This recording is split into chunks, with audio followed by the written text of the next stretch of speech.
നമ്മൾ ഇന്ന് 42ാം ഭരണഘടനാ ഭേദഗതിയെക്കുറിച്ചാണ് പഠിക്കാൻ പോകുന്നത്. 42ാം ഭരണഘടനാ ഭേദഗതി പാർലമെൻറ്റിൽ പാസ്സായത് 1976-ലാണ്. നിലവിൽ വന്നത് 1977 ജനുവരി 3-നാണ്. 42ാം ഭരണഘടനാ ഭേദഗതി നിലവിൽ വരുമ്പോൾ പ്രധാനമന്ത്രി ഇന്ദിരാഗാന്ധിയും രാഷ്ട്രപതി ഫക്രുദ്ദീൻ അലി അഹമ്മദുമാണ്. മിനി കോൺസ്റ്റിറ്റ്യൂഷൻ എന്നറിയപ്പെടുന്ന ഭരണഘടനാ ഭേദഗതിയാണ് 42ാം ഭരണഘടനാ ഭേദഗതി. ശുപാർശ ചെയ്ത കമ്മിറ്റി സ്വരൺ സിംഗ് കമ്മിറ്റിയാണ്. ഭരണഘടനയുടെ ആമുഖം ഭേദഗതി ചെയ്ത ഏക ഭരണഘടനാ ഭേദഗതിയാണ് 42ാം ഭരണഘടനാ ഭേദഗതി.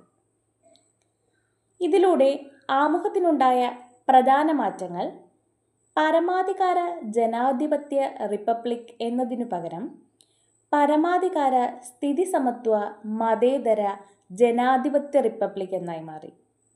അതുപോലെ രാഷ്ട്രത്തിൻ്റെ ഐക്യം എന്ന പ്രയോഗത്തിന് പകരം രാഷ്ട്രത്തിൻ്റെ ഐക്യവും അഖണ്ഡതയും എന്നായി മാറി.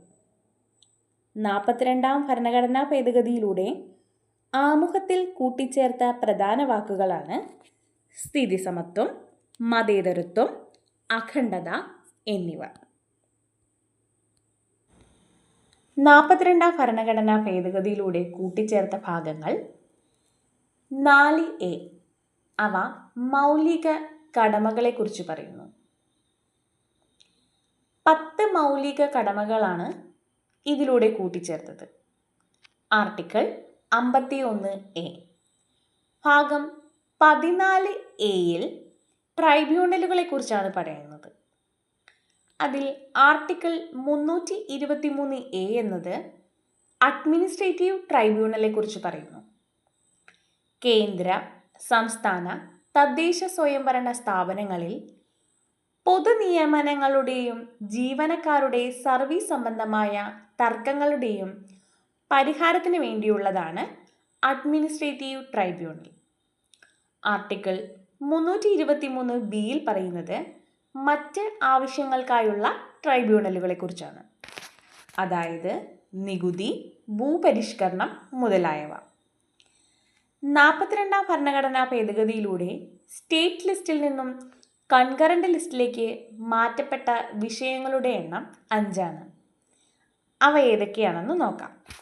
വിദ്യാഭ്യാസം, വനം, അളവ് തൂക്കം, വന്യജീവികളുടെയും പക്ഷികളുടെയും സംരക്ഷണം, സുപ്രീം കോടതിയും ഹൈക്കോടതിയും ഒഴികെയുള്ള മറ്റ് കോടതികളിലെ ഭരണ സമ്പ്രദായം എന്നിവയെക്കുറിച്ചുമാണ്.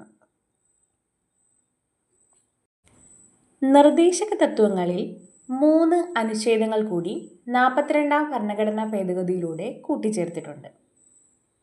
Article 39A. തുല്യനീതി, സൗജന്യ നിയമസഹായം. Article 43A. വ്യവസായങ്ങളുടെ നടത്തിപ്പിൽ തൊഴിലാളികളുടെ പങ്കാളിത്തം. Article 48A. പരിസ്ഥിതി സംരക്ഷണവും മെച്ചപ്പെടുത്തലും വന്യജീവി സംരക്ഷണം. ഈ 3 ആർട്ടിക്കിളുകളാണ് 42ാം ഭരണഘടനാ ഭേദഗതിയിലൂടെ നിർദ്ദേശക തത്വങ്ങളിൽ കൂട്ടിച്ചേർത്ത അനുച്ഛേദങ്ങൾ. 1971-ലെ സെൻസസിൻ്റെ അടിസ്ഥാനത്തിൽ 2001 വരെ ലോകസഭയുടെയും സംസ്ഥാന നിയമനിർമ്മാണ സഭയുടെയും സീറ്റുകളുടെ വർധനവ് മരവിപ്പിച്ച ഭരണഘടനാ ഭേദഗതിയും 42ാം ഭേദഗതിയാണ്. ഗുരുതരമായ ക്രമസമാധാന സാഹചര്യം നേരിടുന്നതിനായി സംസ്ഥാനങ്ങളിൽ സായുധ സേനയെ വിന്യസിപ്പിക്കാൻ കേന്ദ്രത്തെ അധികാരപ്പെടുത്തിയ ഭരണഘടനാ ഭേദഗതിയും 42ാം ഭേദഗതിയാണ്.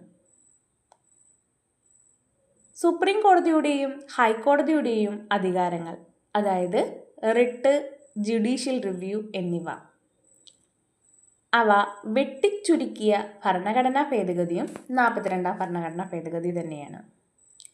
അതുപോലെ അഖിലേന്ത്യാ ജുഡീഷ്യൽ സർവീസ് രൂപീകരിക്കുന്നതിന് കാരണമായ ഭരണഘടനാ ഭേദഗതിയും 42ാം ഭരണഘടനാ ഭേദഗതിയാണ്. സംസ്ഥാനങ്ങളിലെ രാഷ്ട്രപതി ഭരണം ഒരു പ്രാവശ്യത്തേക്ക് 6 മാസം എന്ന രീതിയിലായിരുന്നു നിലനിന്നിരുന്നത്. എന്നാൽ 42ാം ഭരണഘടനാ ഭേദഗതിയിലൂടെ ഇത് 1 വർഷമായി ഉയർത്തി. അതുപോലെ മാർഗനിർദ്ദേശങ്ങളുടെ അടിസ്ഥാനത്തിൽ നിർമ്മിച്ച നിയമങ്ങൾ കോടതികൾക്ക് മൗലിക അവകാശങ്ങളുടെ ലംഘനത്തിൻ്റെ അടിസ്ഥാനത്തിൽ അസാധുവായി പ്രഖ്യാപിക്കാൻ കഴിയില്ല എന്ന് പ്രസ്താവിച്ച ഭരണഘടനാ ഭേദഗതിയും 42ാം ഭരണഘടനാ ഭേദഗതി തന്നെയാണ്. മന്ത്രിസഭയുടെ ഉപദേശമനുസരിച്ച് മാത്രമേ രാഷ്ട്രപതിക്ക് പ്രവർത്തിക്കാൻ കഴിയൂ എന്ന വ്യവസ്ഥ ചെയ്ത ഭരണഘടനാ ഭേദഗതിയും 42ാം ഭരണഘടനാ ഭേദഗതിയാണ്. ഈ ഭേദഗതിയിലൂടെ തന്നെയാണ് പാർലമെന്റിലെയും സംസ്ഥാന നിയമസഭയിലെയും ക്വാറം ഇല്ലാതാക്കിയതും. അംഗങ്ങളുടെയും കമ്മിറ്റികളുടെയും അവകാശങ്ങളും പ്രത്യേക അവകാശങ്ങളും കാലാകാലങ്ങളിൽ തീരുമാനിക്കാൻ പാർലമെന്റിന് അധികാരം നൽകിയ ഭരണഘടനാ ഭേദഗതിയും 42ാം ഭരണഘടനാ ഭേദഗതി തന്നെയാണ്. അന്വേഷണത്തിന് ശേഷമുള്ള 2ാം ഘട്ടത്തിൽ പ്രാതിനിധ്യം നൽകാനുള്ള ഒരു സിവിൽ ഉദ്യോഗസ്ഥൻ്റെ അവകാശം എടുത്തു കളഞ്ഞുകൊണ്ട് അച്ചടക്ക നടപടിക്കുള്ള നടപടിക്രമം ചുരുക്കിയ ഭരണഘടനാ ഭേദഗതിയും 42ാം ഭരണഘടനാ ഭേദഗതി തന്നെയാണ്.